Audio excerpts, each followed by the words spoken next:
have like sometimes here in Dubai, we'll feel the tremors of an earthquake that took place in another country, like in Iran, right? hmm hmm So, the when ChatGPT landed, hmm it was like a bomb has been dropped or the earth has shaken, hmm but the speed at which it reaches different sectors, different companies, different regions is different, right? So there were some immediately affected. Things like translation businesses, writing businesses, coding businesses, all of hmm these were immediately affected to the hmm extent we saw as early as 2022, and we were part of this, which is hmm we're about to assign a task or look for to employ somebody for a certain role. And then we ask ourselves, hold on a second, can AI do this? So the first thing that happened last year is that for many companies, there was a freeze on hiring.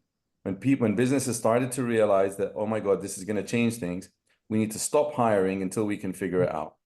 hmm Now, what's happened is the time a business starts to implement AI and figure out AI to the time that they actually see the results, depending how they've gone about that implementation, will vary. So you've got a company that, for example, started 6 months ago. They started the process of working with companies like mine to figure out how we're going to raise the AI literacy of our company. What does that mean? Getting the approvals, blah, blah, blah. And now the things that they started in, let's say, June of this year, will start to actually take place in February. So the hmm results will actually start to show in February, like immediate in terms of like leveling up and upskilling and so on.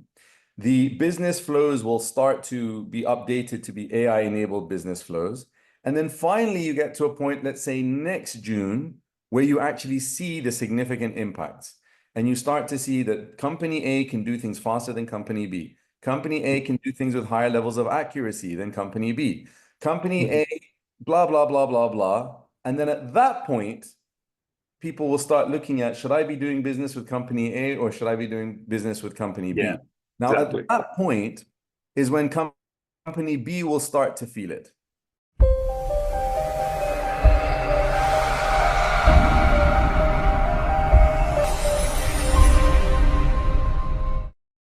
Hello, everyone, and welcome to another episode of the Intelligent Future podcast. In today's podcast, I chatted with Mr. Fahed Bizzari, who is a marketer and entrepreneur and the founder of AI Academy for Businesses. We talked about how AI can boost the productivity of businesses. We also talked about how prepared businesses are for this revolution. And we pondered upon the situation which many customer support employees and many others can find themselves in, which is the reality that they might be replaced by AI. We talked about the potentiality of AI replacing lots of jobs and the possibility that a universal basic income might be proposed by governments and how that would affect the population. This podcast was highly interesting, and I personally thought that it would be highly valuable and beneficial for the audience. I hope you will enjoy watching it. Assalamu alaikum. Fahed, welcome to the show. Thank you for having me. So I would like to know more about your background. I mean, you are an entrepreneur in multiple things, but more in AI recently. So tell me about your background in entrepreneurship and also in AI and why you got recently particularly interested in AI.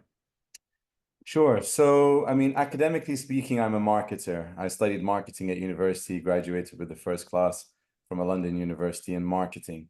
And straight after university, I started my first business. But my actual background starts even before going to university, which is being the son of my father. My father was a serial entrepreneur, and he was also the advisor and teacher to many people. So as a young boy, I used to see many people come to the house, sit with my father, get advice from him.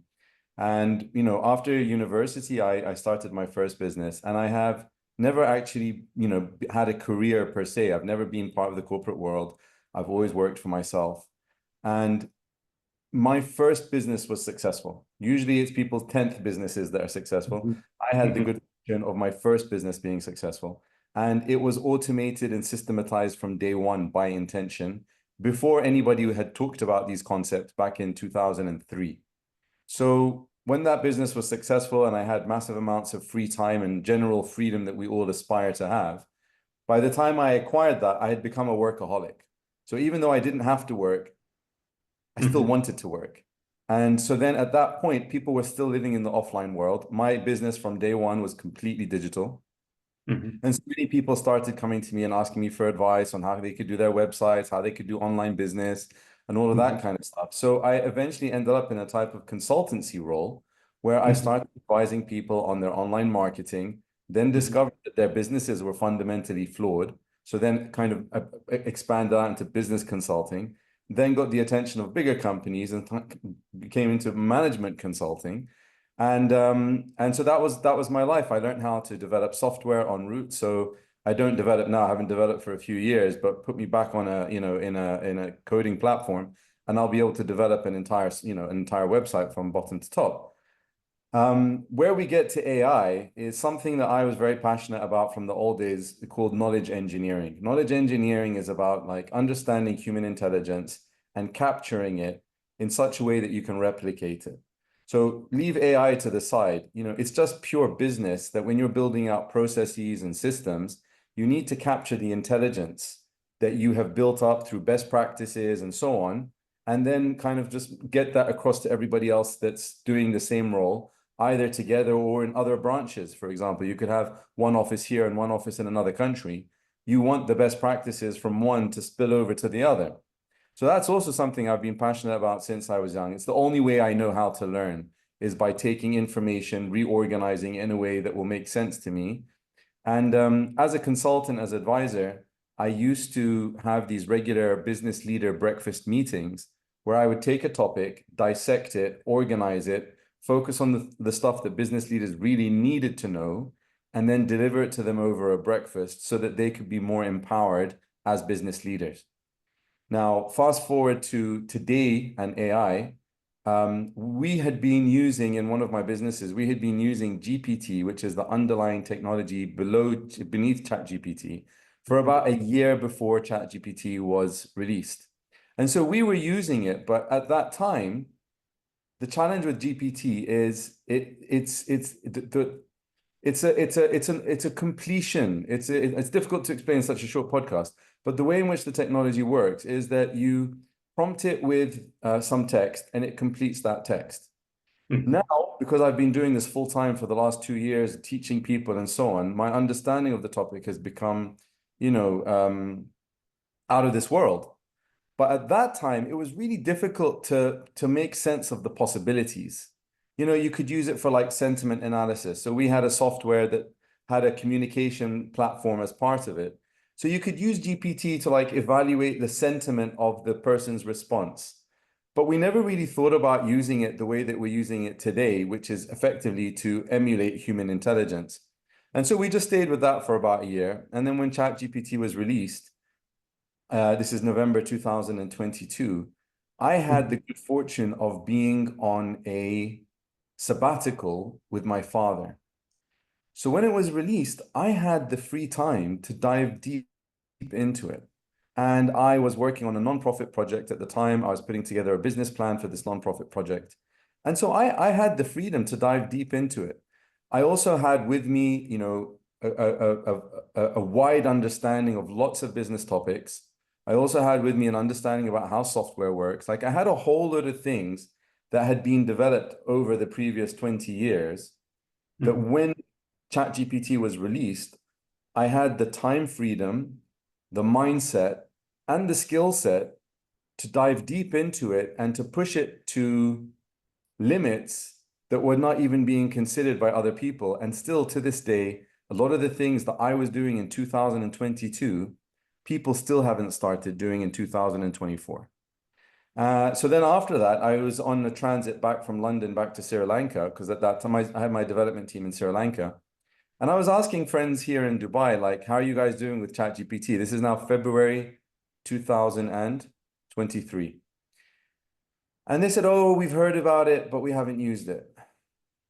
And I'm like, what are you talking about?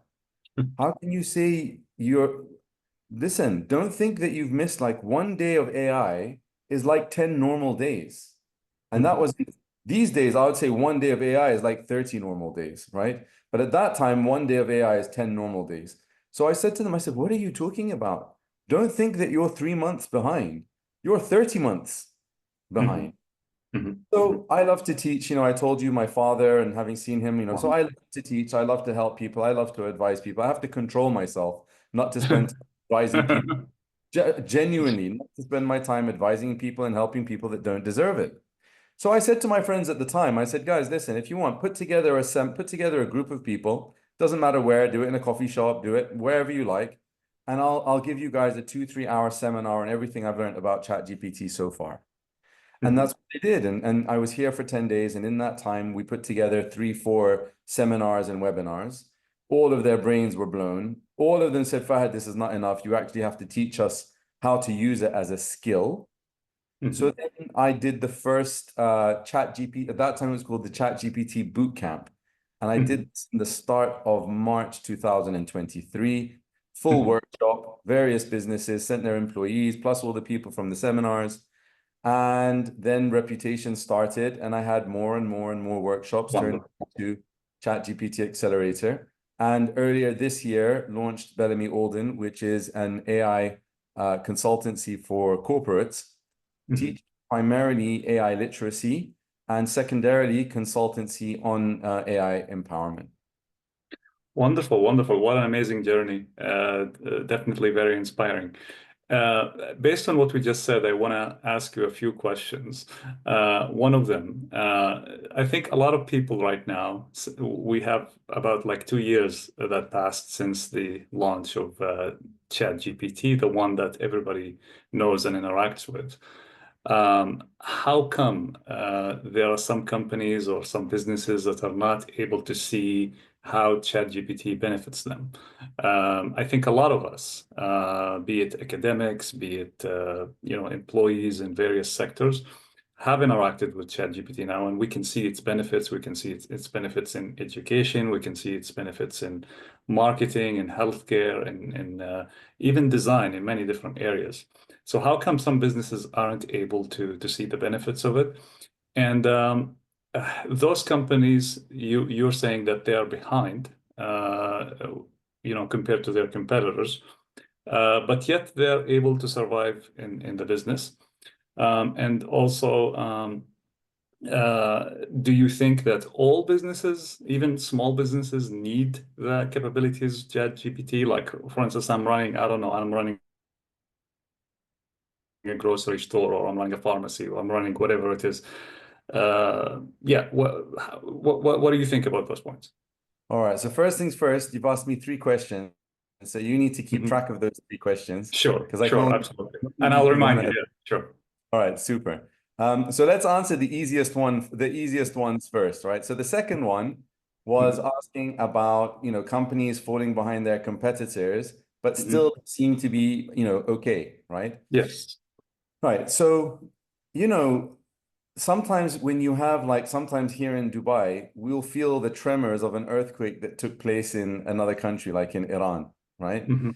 Mhm. So, the when ChatGPT landed, Mhm. it was like a bomb has been dropped or the earth has shaken, Mhm. but the speed at which it reaches different sectors, different companies, different regions is different, right? So there were some immediately affected. Things like translation businesses, writing businesses, coding businesses, all of Mhm. these were immediately affected to the Mhm. extent we saw as early as 2022, and we were part of this, which is Mhm. we're about to assign a task or look for to employ somebody for a certain role. And then we ask ourselves, hold on a second, can AI do this? So the first thing that happened last year is that for many companies, there was a freeze on hiring. When businesses started to realize that, oh my God, this is going to change things, we need to stop hiring until we can figure it out. Mhm. Now, what's happened is the time a business starts to implement AI and figure out AI to the time that they actually see the results, depending how they've gone about that implementation, will vary. So you've got a company that, for example, started 6 months ago. They started the process of working with companies like mine to figure out how we're going to raise the AI literacy of our company. What does that mean? Getting the approvals, blah, blah, blah. And now the things that they started in, let's say, June of this year will start to actually take place in February. So the results will actually start to show in February, like immediate in terms of like leveling up and upskilling and so on. The business flows will start to be updated to be AI-enabled business flows. And then finally, you get to a point, let's say next June, where you actually see the significant impacts. And you start to see that company A can do things faster than company B. Company A can do things with higher levels of accuracy than company B. Company A, blah, blah, blah, blah, blah. And then at that point, people will start looking at, should I be doing business with company A or should I be doing business with company B? Yeah, Now, exactly. at that point is when company B will start to feel it. And Yes. company B at that point will say, oh, we need to take AI seriously. Yeah, Okay, they will well, start losing customers. Okay.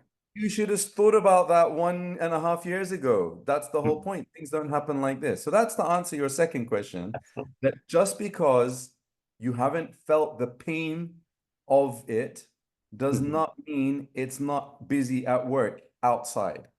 Like all you have to do is follow, like, for example, Visa, you know, Visa card.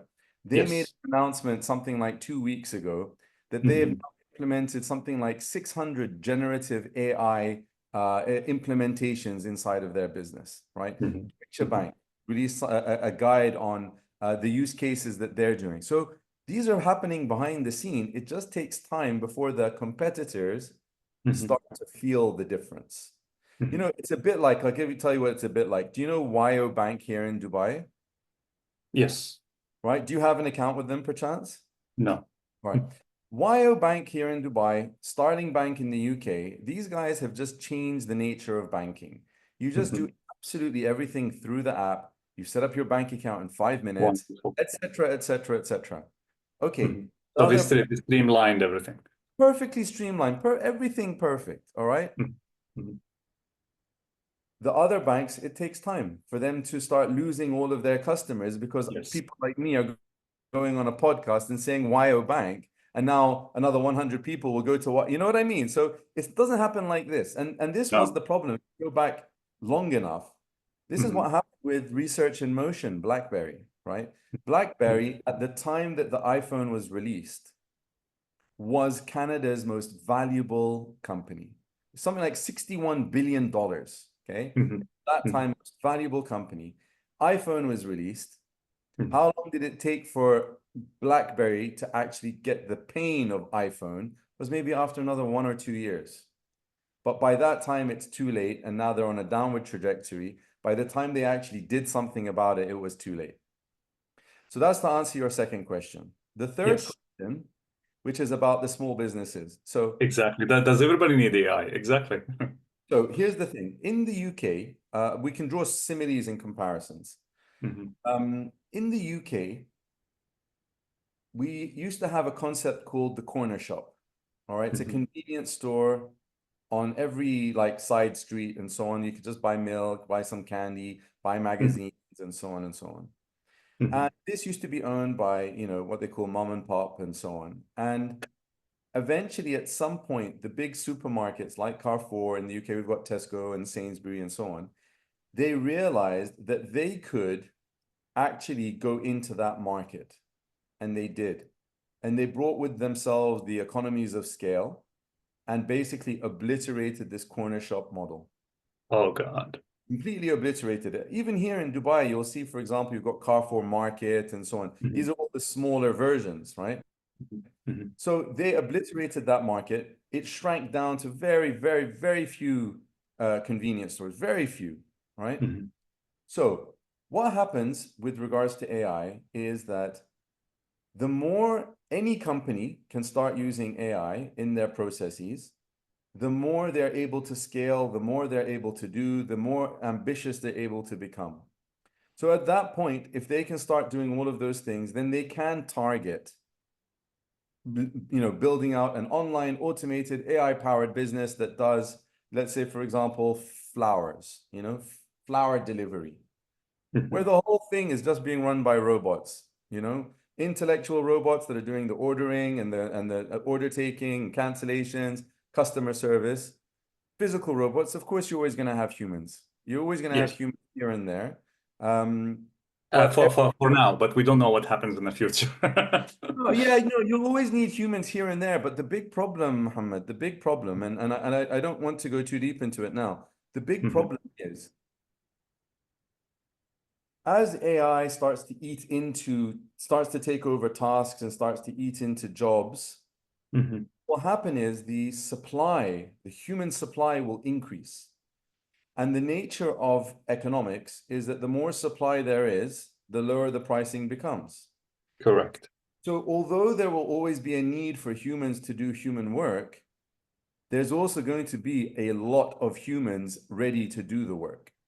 Correct. So That it's will tough competition, a lot of competition. Yeah. There'll be a lot of competition. Exactly. Now, if we go back to the first question, I remember the question. The question was why some companies are not seeing it as a means of benefit and holding Yes. back.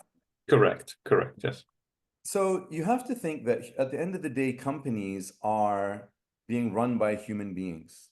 Mhm, The board that is responsible for the company are human beings.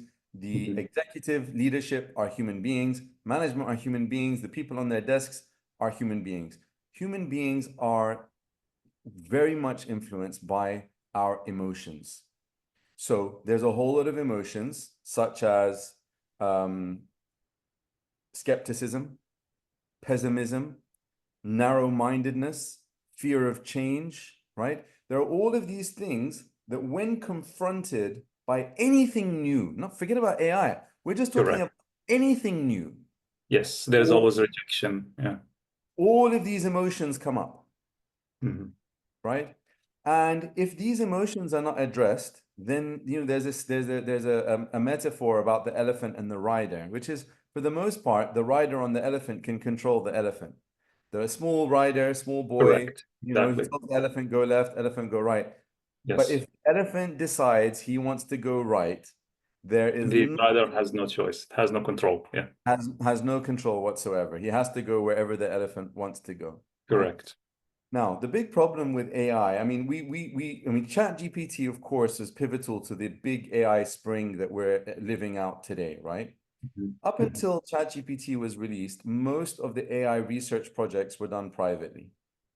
ChatGPT was the first public research project. So it was just thrown into the public to see how will the OpenAI intelligence respond to real human interactions. That's what ChatGPT was. It was not intended to be a commercial product. So when it was released, it was not released with like proper guidance or a manual or, like a proper PR campaign. So what happened was the media were the ones that taught the world about it. Mhm. And of course, media is sensationalists. They specialize in sensationalism. That's all they Correct. do, right? Yes. So with Yes. their sensationalism, what they did was get people pointing in the wrong direction. Oh, will AI replace this? Will AI replace that? Oh, AI is going to do this and AI is going to do that. And so suddenly you've got 20 years of AI sci-fi movies Mhm. coupled coupled with suddenly all of the media saying, "Oh my God, and that's Mhm. it. Everybody is now in a certain mindset." And there's a saying that you never get a second chance to make a first impression. Now, after that, when people started to experiment with ChatGPT, because the barrier to entry is very low, you just have to sign. In the Mhm. old days, you just had to sign up with a telephone number. Now the Mhm. barrier is so low that you can use ChatGPT without even signing up. Correct. Now, the ability to benefit from AI depends upon your understanding of AI, Mhm. your attitude towards AI, and your skills in using AI. So if you come to AI with a bad attitude, with little understanding and no skills, you will get virtually nothing out of it. So now what everybody had was They heard, oh, AI, AI, AI. They ignored it, they ignored it. Then they went and tried it, and they found the responses were rubbish. Then So they developed a skeptical attitude towards it. exactly. So they said, okay, maybe we're heading in that direction, but we're not there yet. Come back to me when we are there. Mm-hmm. Mm-hmm. Until then, nothing can beat a human being. I am an intelligent person. I did a bachelor's, I did a master's, I have 25 years of experience. There's no way you're telling me this little piece of software that kids are using on TikTok is going to be more intelligent than me. Thank you very much. I tried it. It was stupid. This is just media sensationalism. Do you think now, with the launch of the most advanced large language models like GPT-O, and they're also talking about launching GPT-5 very soon in the future, and there was even the claim that GPT-5 will have the intelligence of a PhD holder or something like, do you think now people are realizing the potential of AI tools? I mean, there are still people on the street. If you go and say to them, Chat GPT, they have no idea what you're talking about. Correct. Yeah. They've never heard of it. And I'm not even talking about street. Where I live, you can just go, I'll go to the reception, have heard of Yeah. ChatGPT? No. Yes. I went to a car dealer the other day, and Hmm. it was for a pretty expensive car. And so I asked for a test drive. And in advance, I said, and this is who I am. So I sent them Hmm. a link to my website just so they could know that I'm not joking about buying the car. I'm not a tire kicker. And when I got there, he goes, "Oh, I'm so happy to meet you. I just discovered ChatGPT today. Then I saw your profile and you're talking about AI and ChatGPT. So this is this car salesman, Hmm. literally, we're talking mid-November 2000, like 2 years on, he just Hmm. found out what ChatGPT is. So when you say people, there's no such thing as people. Correct. You know what I Yeah. mean? There's no such People thing are as different. you've got every walk of life. Now, when it comes to business leaders, we have a AI leadership maturity framework, which starts off at neutral, and then it goes below neutral to -1, -2. Mhm. -2 are the naysayers. I don't think there are any more naysayers now at the end of 2024. The Mhm. naysayers of 2023, I don't think they exist anymore. They Mhm. have to accept there is a thing called AI. It is having Mhm. an impact in the world. I still Mhm. hate it. I still don't like it. I still don't Mhm. support it, but at least they acknowledge its existence. And the problem with those leaders is that they are holding their departments, their teams, their companies back with that attitude, right? Then we go into the positive side. Correct. Once Correct. once they actually become Mhm. supporters, so level one becomes supporters. This means that they Mhm. themselves are the drivers, but Mhm. if somebody in their company comes forward with a good case for it, they would be willing to support it.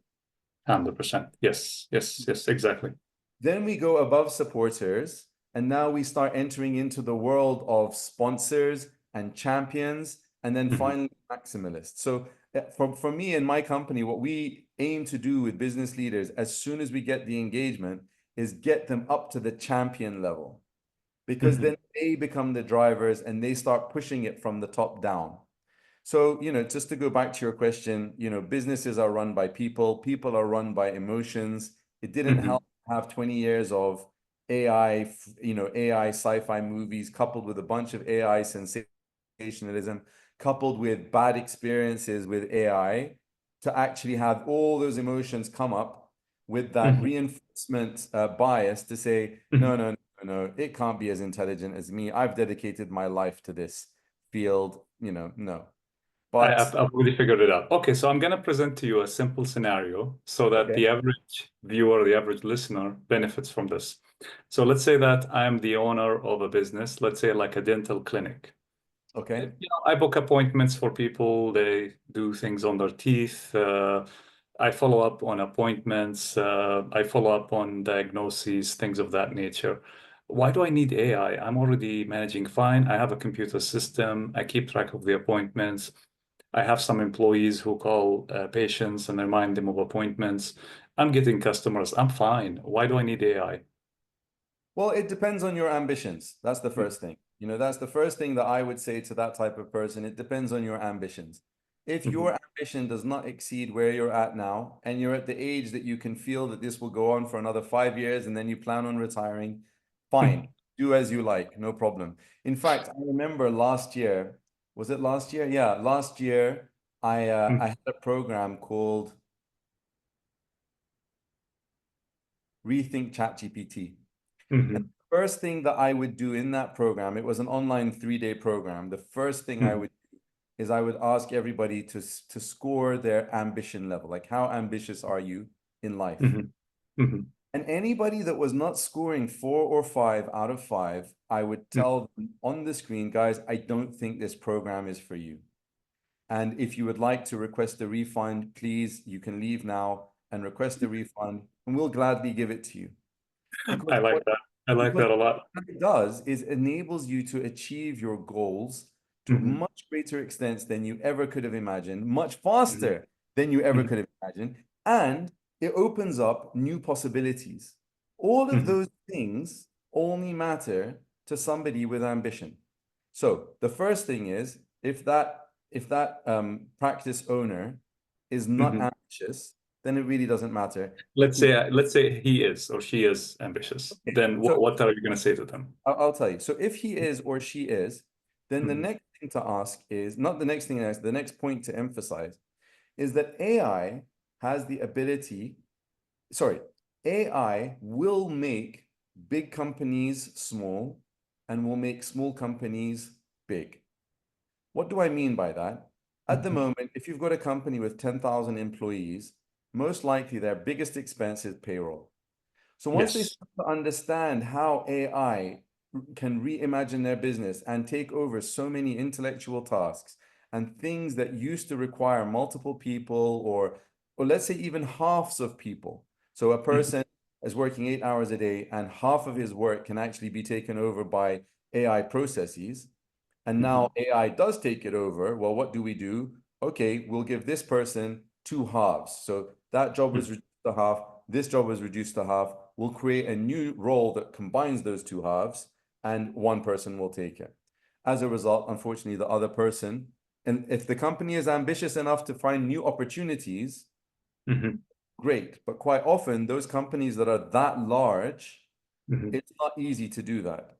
So those big companies under pressure from their shareholders and so on will become smaller, whereas the small companies can now start to aspire and become bigger.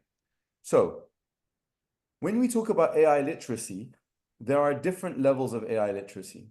The lowest level of AI literacy is just being able to use AI tools, AI powered tools. So I'm not talking about language model assistants, general assistants like ChatGPT or Claude. I'm just talking Mhm. about using Google Maps. So Google Maps is AI from top to bottom, right? Yes. So if a person, like for example, yesterday I was speaking to the CEO of a construction conglomerate, all right? Mhm. And Mhm. we had a similar conversation, which was about, AI in construction. Now, he went to an AI symposium where they Mhm. showed the use case of AI-enabled CCTV cameras that are monitoring for safety violations on Mhm. their construction yards. So now his mind has opened up. So we have what we have in our AI literacy framework. We call it AIQ, augmented IQ. All right, which Mhm. means, augmented intelligence is the term that we use for AI literacy because Mhm. it means that you're empowering your intelligence with the intelligence of AI to produce a more superior intelligence. Mhm. We organize our AIQ framework according to levels. So at the lowest level, we have no AIQ. All right. Then we have low, then we have high, then we have systemic, which means the person can now think about AI in the context of his department. Hey, can't we use AI to do that? Hey, if we used AI, couldn't we do this? Right? So the person is now thinking not just in terms of his own workflows, but is thinking about the workflows of the department. And then we're talking about the top level, which is executive AIQ, where the executives are not necessarily thinking about doing it themselves. They don't know how to use it for themselves. They may have, in a workshop with our company or something, had some experience, but Mhm. they have a vision of how it can start revolutionizing things. So now let's go back to your dental practice. The Hmm. first thing is he needs to be keeping track of the third-party software vendors out there in the dental market. What are they doing now to integrate AI into their systems? Because it might mean, let's say, just take a simple example of a dental x-ray. Hmm. I'm pretty sure we've reached the point now that an AI can review a dental x-ray and reach to some type of conclusion. Most likely, yes. Maybe Right. even more accurate than humans. Yeah. Maybe even more accurate than humans, right? In fact, I saw something like this. I don't know whether it was an MRI or an X-ray. This must have been about 6 to 9 months ago, where Hmm. it noticed some teeny tiny thing somewhere else and was able to resolve it. It Hmm. might be some new system that you just go and you'll scan your mouth and it will do a complete scan, identify all of the issues, whatever all of those issues are, prioritize those issues, and so on.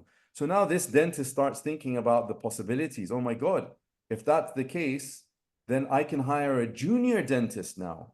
I don't need to hire a senior dentist for this type of stuff. So his mind will start ticking about the Yes, possibilities. Like correct. yesterday's CEO, his mind has started ticking about the possibilities of what AI can do.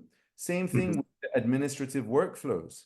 There could be administrative workflows now. Many years ago, I had a business in which Hmm. what we had built was a patient satisfaction platform. And what Hmm. would happen is after the patient leaves the dentist or the doctor, we would send out a automated survey that just says, it was NPS, based on today's experience, how likely are you to recommend the clinic, and how likely are you to recommend the doctor? Then what we did was have an automated follow-up that looked like it was written by a human being. So Hmm. if you had scored 10 out of 10, you would get a message a few hours later where the subject line was FW. It means it's being forwarded, right? Hmm. Hmm. And the subject line was Muhammad scored 10 out of 10. Hmm. The email that was being forwarded saying Muhammad, et cetera, scored 10 out of 10 on the NPS survey for Dr. XYZ. And then the main email would say, "Hi, Cheryl, I saw that you scored 10 out of 10 for Dr. Muhammad. Thank you so much. Please, could you be kind enough to also share a recommendation on Google? Here's the link." Wow. And it's an automated message. Automated message, right? But it's the same message that every patient is getting. All right. Yes. Yes. Yes. If they scored a 7 or an 8, we would have a different message that would say, "Oh, I'm so sorry we couldn't get 9 or 10. Please, could you let me know? Let me know." So we're not asking you to fill a Yeah. form. Feedback. Let Yes. me know. And then if it was 6 or less, it would be like, "Oh my God, what happened? Please let us Hmm. know." Because this person is going to go into the marketplace and they're Hmm. going to spread this bad news to their friends and Exactly. So they don't want to do it. They don't want to, for that to happen, they will interfere before it happens. Yeah.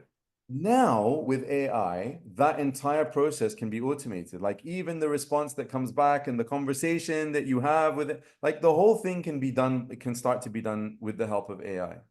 So Hmm. there are lots of different opportunities here and there, here and there, here and there. The question becomes, is it worth it? If you have an employee that is earning, let's say, for example, 5,000 dirhams a month or 7,000 dirhams a month, and you can Hmm. do all of this, and it's going to cost you 14,000 dirhams a month, and it's only going to save you 10% of her time, is it worth doing all of this? And that's why you have to decide when you are looking to build the AI literacy of your workforce, you have to look at each position individually and Hmm. decide what level of AI literacy do they require in order to get the most out of AI and to get the most out of their roles. So the framework which I mentioned to you, no AIQ, no AIQ, low, high, systemic, Hmm. executive, Hmm. each one of these maps to a different type of knowledge work.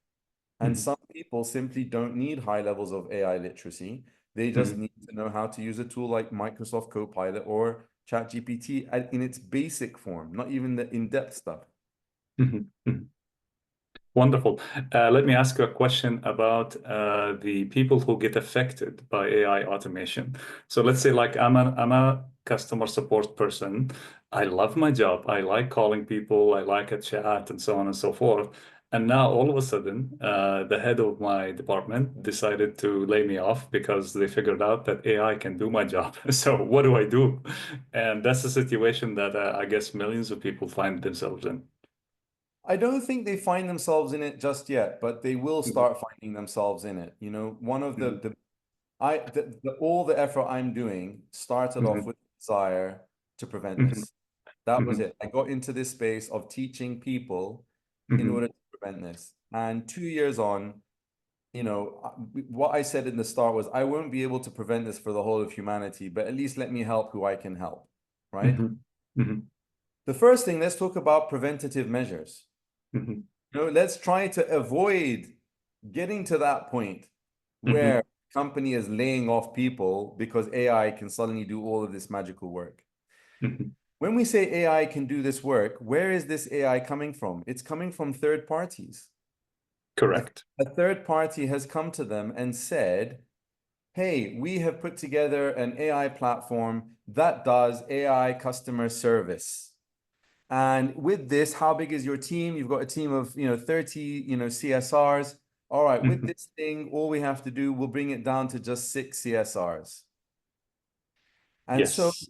they have a responsibility, the leadership of the company have a responsibility to their shareholders Mhm, to take such a proposition seriously and evaluate it fairly and reach a mhm, conclusion.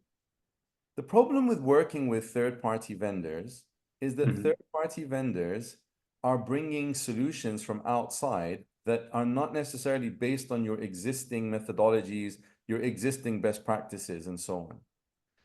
So the best way of preventing all of that is for leadership to be building their own internal AI um, empowerment Great. initiatives, Mhm, right? Their own internal, like, it's not, okay, I don't want to say it's not that complicated, but it's a language, it's a literacy.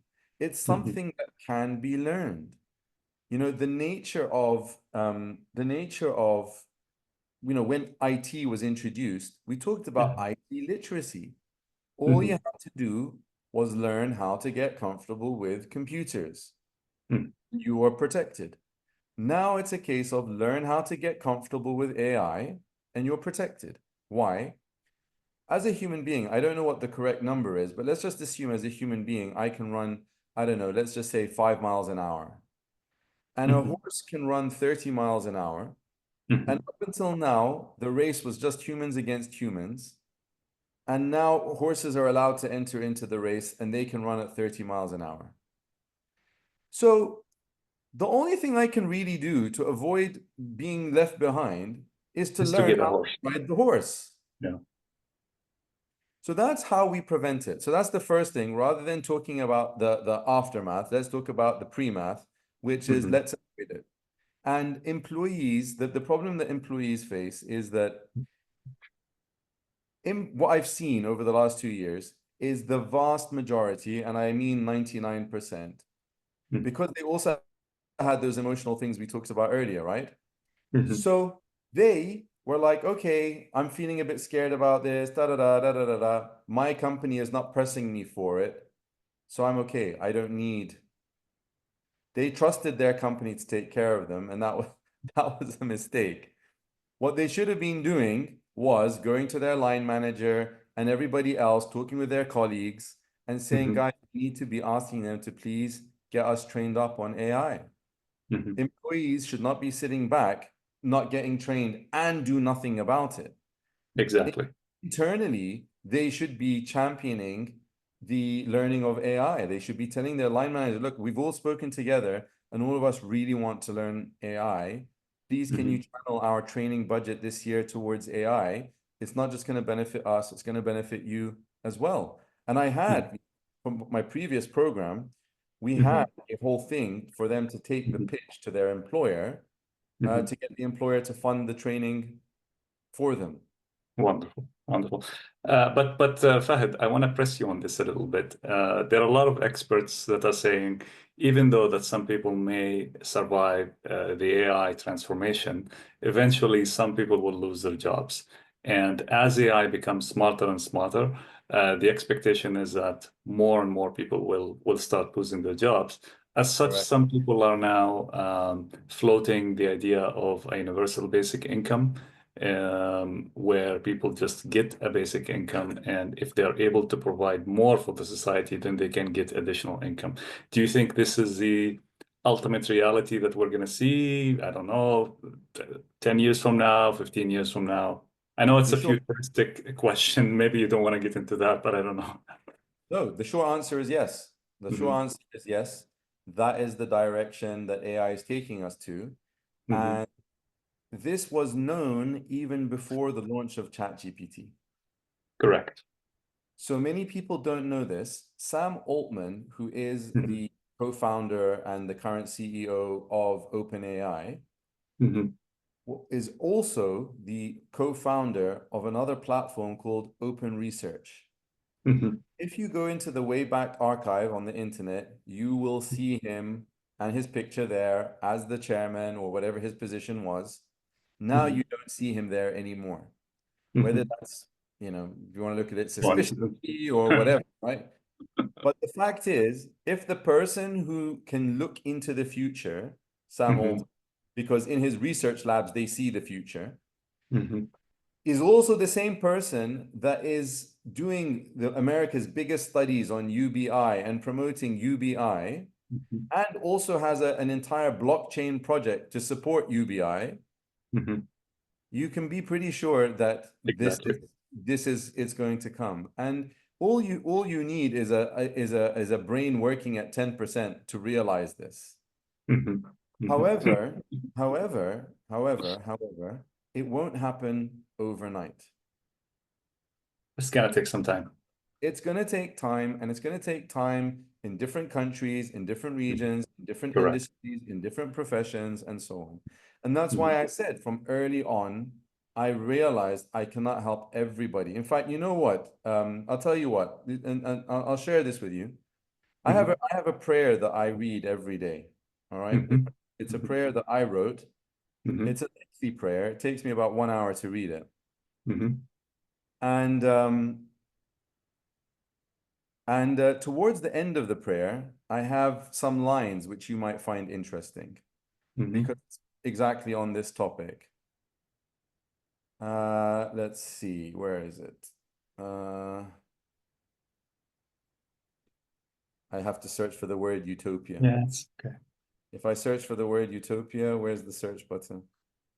There's no You search think button. AI will bring utopia? Okay. Wait until you hear it, and then you'll hear. It says, protect us from the mega threats that loom over humanity and Hmm. fortify our lives with homes, relationships, and revenue streams that will endure the dystopian utopia Hmm. that lies ahead. So the answering to your question is, I believe it will be a dystopian utopia. And make us of those who financially thrive from the new future and save us from Hmm. depending upon UBI. Because, Hmm. to be told, Muhammad, there are many people in the world that would be Hmm. happy to live with UBI. There, I think some might be, yes. No, many people. There are Many many, people. Yeah. many people that would Hmm. rather live a life of UBI. Hmm. There are many people like myself and yourself that Hmm. we enjoy work. We enjoy Exactly. work, we enjoy the fruits of our labor, we Hmm. enjoy not depending upon other people, we Hmm. enjoy all of these things. Do you know what I mean? Hmm. So, Hmm. it's not, it's I'm not the leader of Google that I have to create blanket statements for everybody. Like the other day, I was listening to a podcast with Eric Schmidt. Eric Hmm. Schmidt, previous CEO of Google. Hmm. And I've heard the same thing. Like I've heard Sam Altman and Bill Gates have conversations with each other, and Hmm. you can just hear it in their voice that they understand the path that this is taking them on, but they just felt like they had no choice but to go on this path. And Bill Gates himself said, the only thing is I enjoy my work, and it's going to take that enjoyment away from me. There are people that enjoy writing, they enjoy painting, they enjoy all of these things. And these people are the ones that unfortunately, not unfortunately, sorry, these are the people with high work ethic are the ones that really, really need to take the AI bull by the horns, because AI is going to start pushing aside people with low work ethic, you know? 100%. And I think authentic people, that's just my prediction and based on what I've read and the some of the people that I engaged with, is that people who still can provide authentic work, whatever that means in the years ahead, will still survive in an AI-dominated economy. Correct, absolutely. And Mhm. authentic doesn't mean that you're not using AI. It just Correct. means that you are using AI to help you do your authentic work rather than using AI to do your work. Correct. Correct. 100%. I want to end on something that's also important to the society because so far we have propagated the idea that AI is awesome and it can automate the workflow and it can support the customers and it's helpful in education and many other fields. But can we blindly trust it? I mean, are there no concerns, no risks, no bias, no privacy issues with AI? Privacy issues, not so much. Privacy issues, it's just pretty much the same as, any other big platform, whether it's Google or Microsoft. It's the Mhm. same thing. There is a slight difference between, and I'm talking as a consumer. You're asking me as a consumer, right? Correct, So, correct. And also as someone who is propagating the idea of integrating AI into business. okay, let's deal with the consumer one first. Let's get that out the way, Sure. right? So from a Excellent. consumer point of view, there's not that much issues of privacy. Where you Hmm. might start facing issues is where, for example, with Microsoft and Google, they have their bots, but they also Hmm. sell advertising.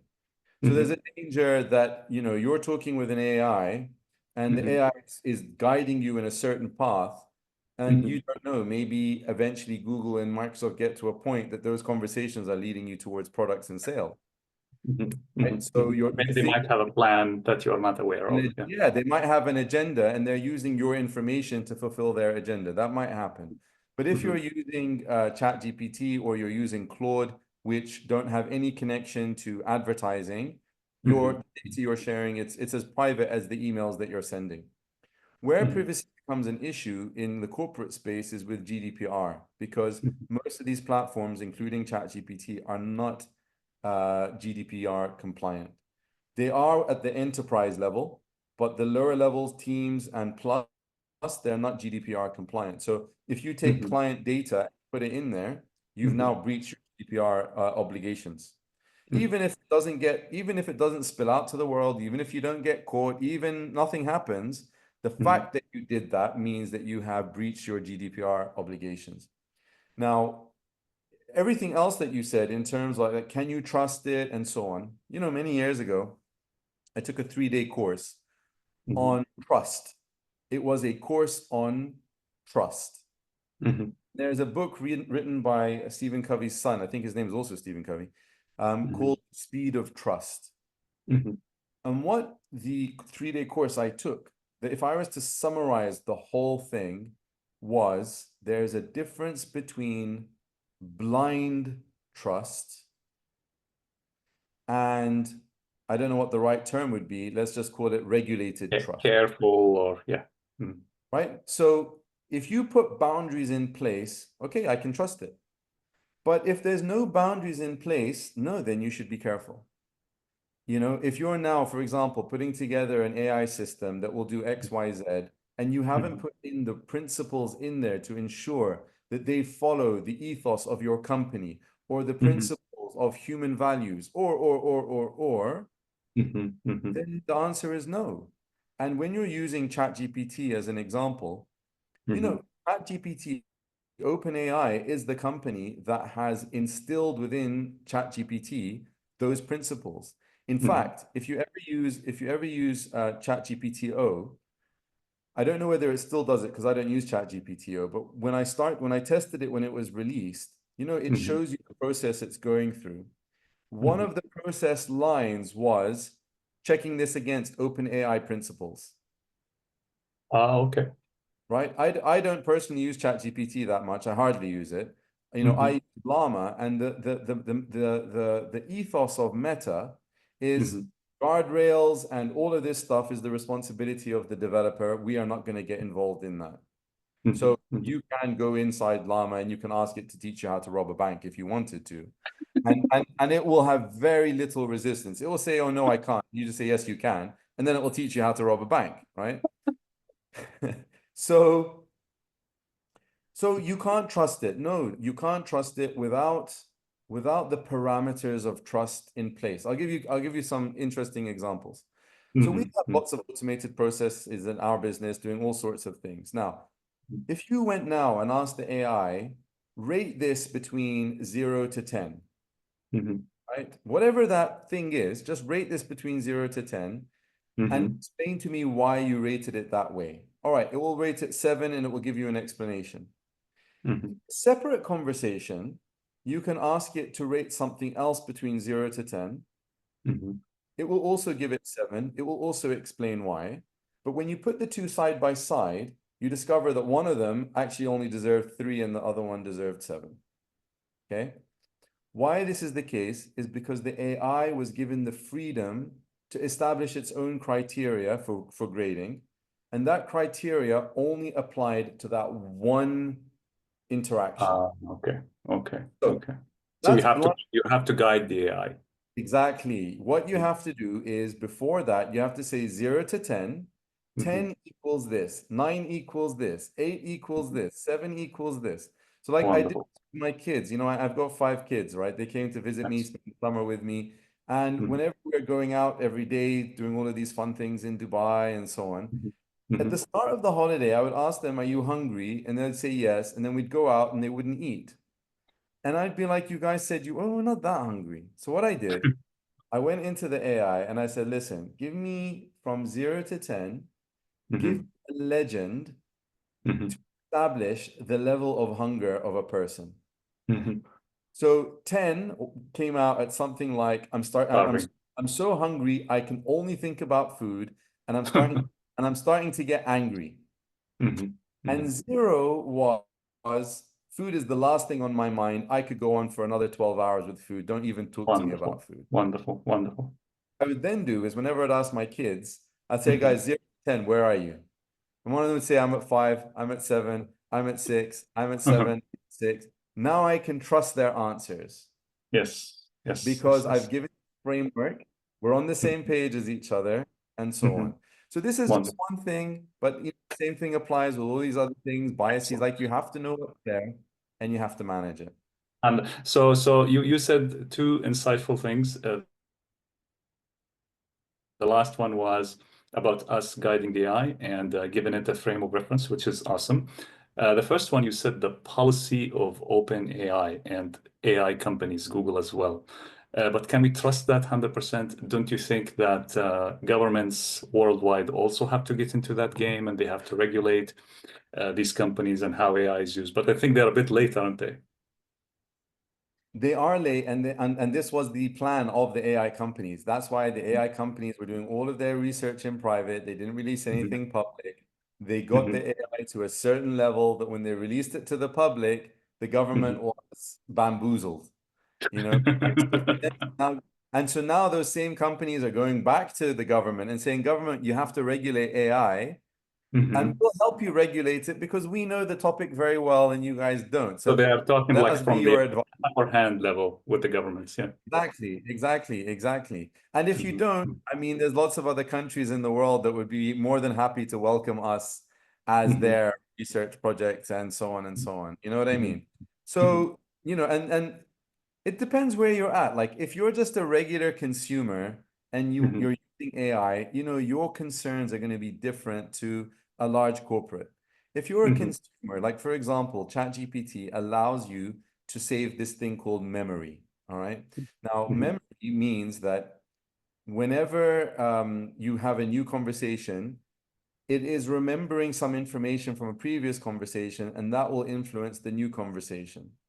Now, in some circumstances, that's helpful. Like if I've got, let's say one son and one daughter, and they're this age and that age, it's nice Mhm. and convenient for me to say, Mhm. what can I do for my daughter this weekend? And I don't have to repeat how old she is, what does she enjoy, and so on and so on.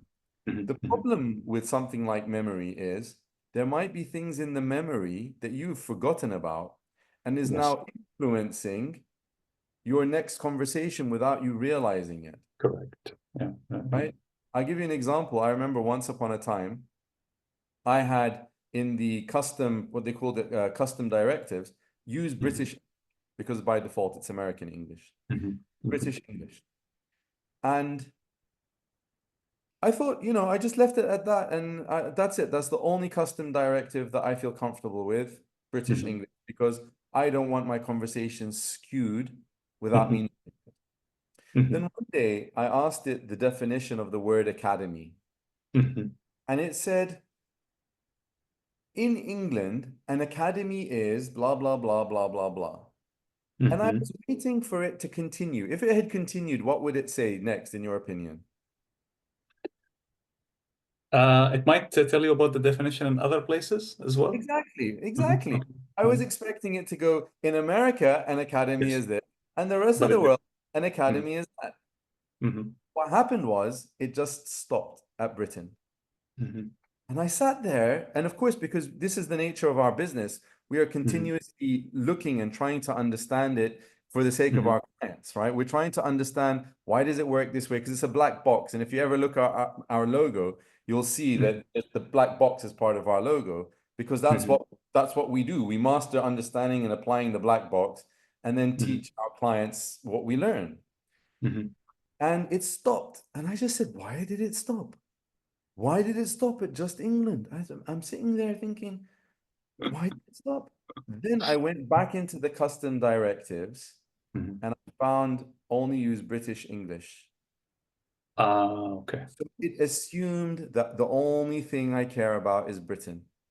And I thought, how many other conversations have I had with it that have been skewed? And so I deleted that. I no longer care about the spelling inside of the AI. I'll correct my spelling using Grammarly. But this is the point about trust, is that people that don't learn about AI, right? They don't take the time to learn what is it, how does it work, how do I work with it, what are its shortcomings, what are its strong points, what is it weak at, what are the type of policies that are running it in the background. People who don't take the time to learn these things, either voluntarily or as part of their corporate training initiatives, people that don't do this will end up in a state where they have to choose between correctness and convenience. Correct. All right. And unfortunately, most people, given the choice, it's Prefer working convenience. a bit harder to achieve correctness Mhm. or working less and enjoying convenience. Mhm. Most people will choose convenience. And this is why AI will eliminate people with low work ethics. Because what will happen is when the AI falters, they will get the blame. If I use AI now to do work and my work is amazing, I get the praise. Correct. If I use AI and the work comes out of it as You will rubbish, get blamed. Yeah. I get the blame. Yeah. So for example, there was a situation early on in ChatGPT's history. We're talking like May 2022, where a lawyer did his submission using ChatGPT, and ChatGPT quoted legal cases that did not exist, right? And he got caught. The opposition referenced these cases, Of found out they course. didn't exist, so he got the blame. There was an organization in Australia. This happened, I think, in September. One employee used ChatGPT, and the output was ridiculous, and he submitted it. In fact, in the context of research, and that, by the way, that company, that organization has been banned from using AI for like another 1, 2, or 3 years by the Australian government because of that, right? But in research, I remember seeing one research paper, the opening line to the introduction read, "Here is an introduction for your research paper." Oh, yeah, yeah, yeah, yeah, yeah. I saw that too on LinkedIn. right? Yeah. So these guys, just if we're talking about trust, They're blindly there. And there is another scientific paper that generated an image with AI and it used it as evidence. And yeah, unfortunately, there are lots of misuses. I want to end on one last thing, which is because we're talking about how AI should be used and that you have to guide it and you have to be aware of its biases and many of these issues. Would you let a child that you are responsible for use AI without you being around, or would you be accompanying that child, or would you not let them use AI at all? And when I say AI, I'm talking about a large language model like ChatGPT, a I think conversation one. Mhm. I think that's a really good question, from a really good question, because myself, I'm generally seen as being one of the foremost thought leaders on the use of general AI assistants like ChatGPT. Mhm. And a bit like Steve Jobs didn't let his kids use the iPad, right? Mhm. I didn't let my kids younger than 16 years old use ChatGPT. Mhm. All right. I didn't let them use it because, we're talking about work ethic, right? We're saying AI is going to push people that have low work Correct. ethic to the Correct. side. Yes. How do you learn work ethic? Do you know what I mean? Yeah. Like, how If do you AI is helping you with every single thing, right? Yeah, Mhm. how do you learn it?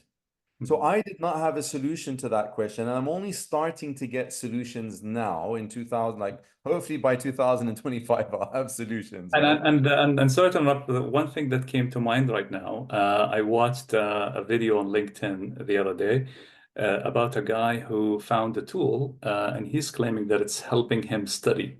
I think you learned it AI, I cannot remember. But nevertheless, this tool, you can upload books and materials to it, and then you chat with it. Now, Google has a tool similar to that, I think Notebook LM.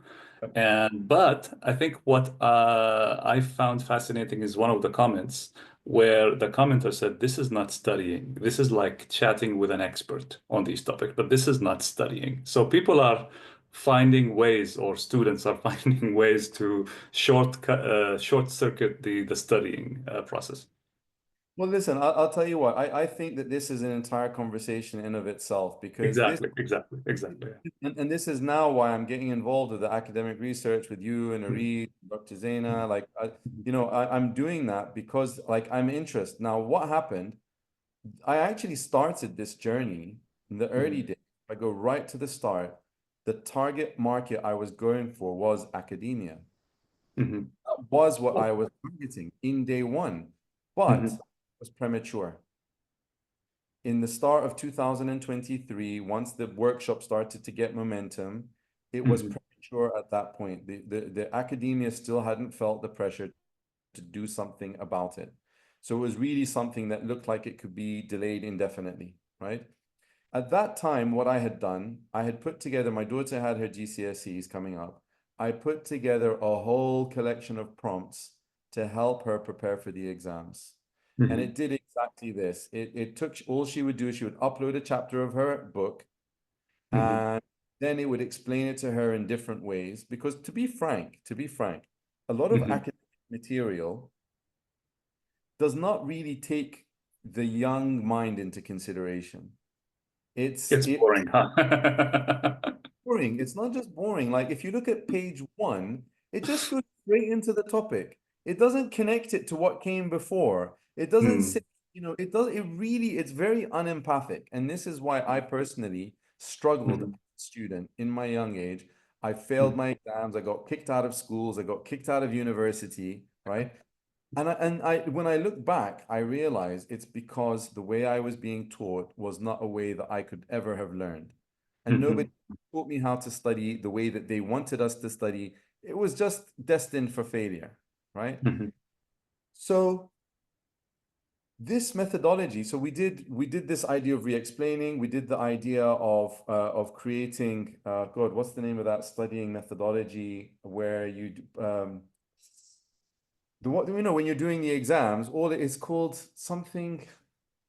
exams basically test you on your ability to recollect information and present it, right? Yeah. There's a phrase for this. And so if you want to do well in exams, you have to study your material with that in mind. There's a word for it, which unfortunately is skipping my mind at the moment. So I put together a whole lot of prompts that would create true or false questions, multiple choice questions, fill in the gap questions in order to Nice. prepare, So prepare. lots of activities, basically. Okay. Yeah.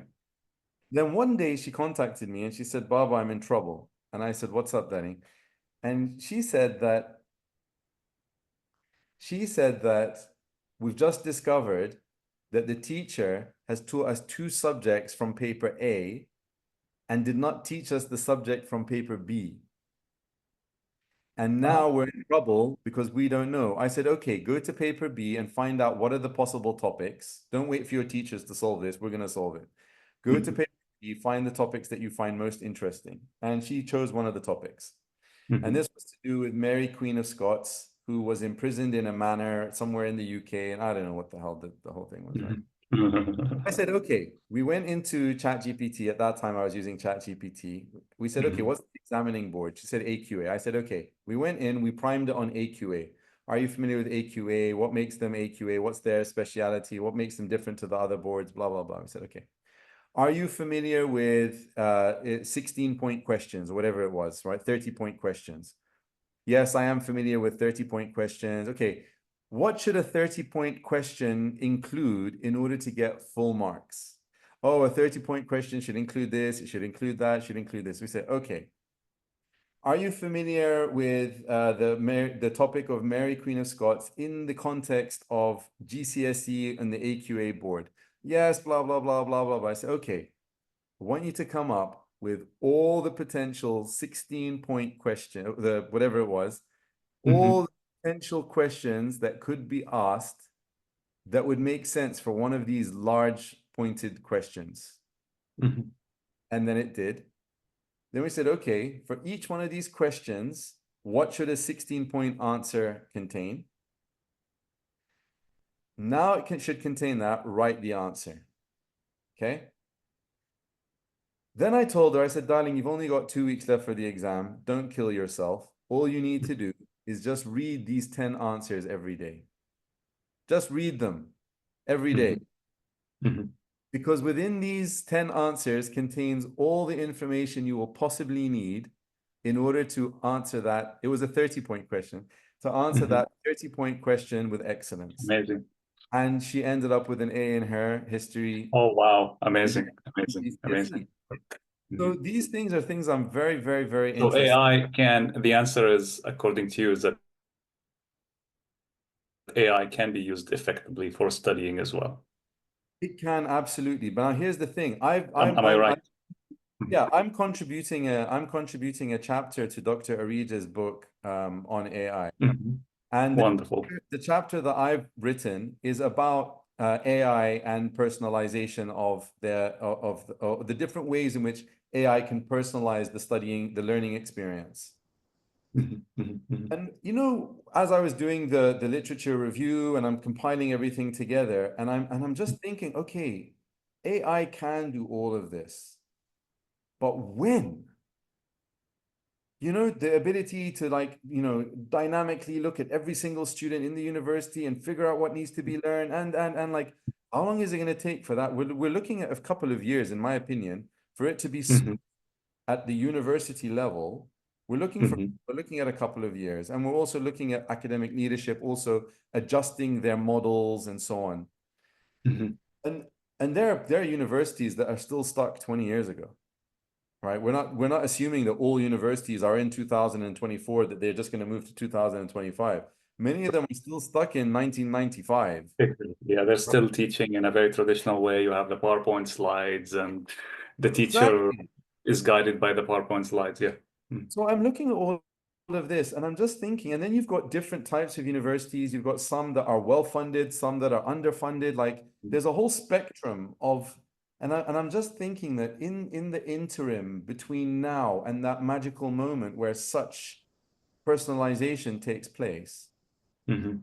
we need to teach students how to use AI to Mhm. help themselves in becoming better students. Like that needs to become a module in the interim, Mhm. whether it's Mhm. taught at universities or in coordination with universities, Mhm. whatever it is, it needs to be taught. Because if it's not taught, what's going to happen is, and I've seen this with my own eyes with different nephews and nieces and my own children, Mhm. is they'll choose convenience over correctness. They'll Correct. ask Yeah. AI Just to help, blind usage. Yeah. Mhm. blind usage, and when exam time comes, Mhm. they say when the tide goes down, you see who's naked and and who is. Right? When the tide goes down and exam time comes, you find out that actually, and if you end up getting a job in that field, Mhm. you know what I mean? So there's Yeah, exactly. lots to be taught. Absolutely. Absolutely. I'm going to save it for another discussion. Fahad, I thoroughly enjoyed this conversation. Thank you so much for being on my show. Yeah, it was an absolute pleasure. I think this might be one of my favorite shows so far. Oh my God. Thank you so much. I'm so happy to hear that. Thank you so much. Okay. All the best to you, inshallah. Thank you so much. Wonderful day.